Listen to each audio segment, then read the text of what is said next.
Kati. I did the game design and the illustrations, the art for this game, and Elena is the programmer. She helped us put it together, and the name of the game is Mama Hawk. We have been working on it for about 5 months, and we are looking to polish it up and release it for Android and iPhone in another 5 months or so. Programming first. What's it programmed in? Maybe C#, so sat down and just programmed it.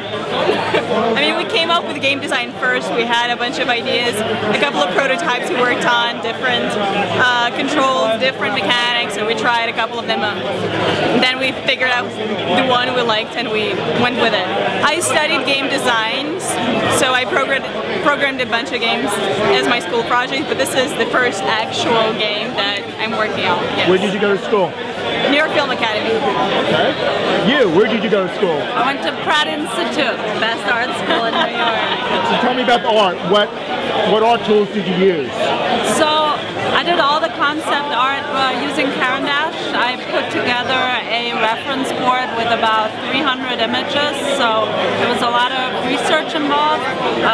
Then a lot of sketches. We had for position-only art, and now we're doing a mix of Caran d'Ache and vector art. Those are created in Illustrator, and the Caran d'Ache stuff is polished up in Photoshop. On the actual gameplay, and then seeing the ideas come to life in a format that really doesn't get owned by one person, but that is sort of you get to own something that's bigger than you or your idea. Is this your first game project? No, it's my third. Okay. And is this your own company? And what made you start your own company? My partner, he is a game designer, so he's made over 15 games. Thank you.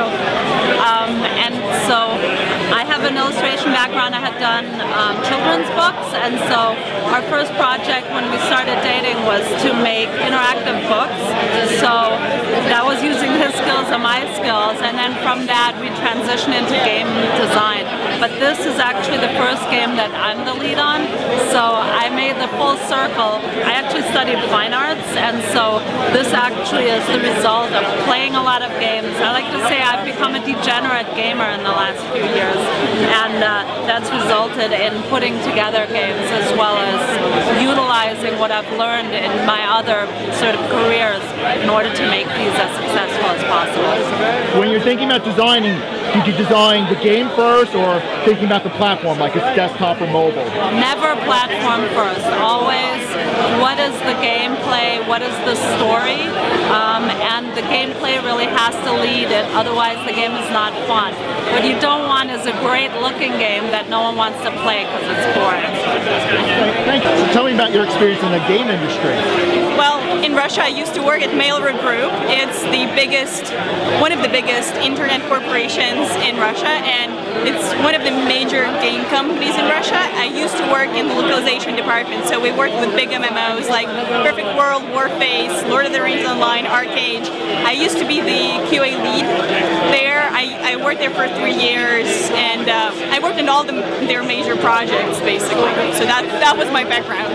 When I got bored, I decided I wanted to do something more, and I came here to study game design. Being women in game design or the game industry? Tough. We don't get as much credit because we're women. Yeah. And even at my job, at my regular job, when people knew that I was capable and they knew that I was smart, they still would listen to my male colleagues first, even though I would be the test lead. But their opinion was sometimes more valuable than mine. So you have to adjust if you're a woman in the game industry. Being from Russia compared to the United States, how did that help you? I think it helped me because I'm used to not being taken seriously, and here it's not as bad as there, but still pretty bad. So I was ready to fight my way through.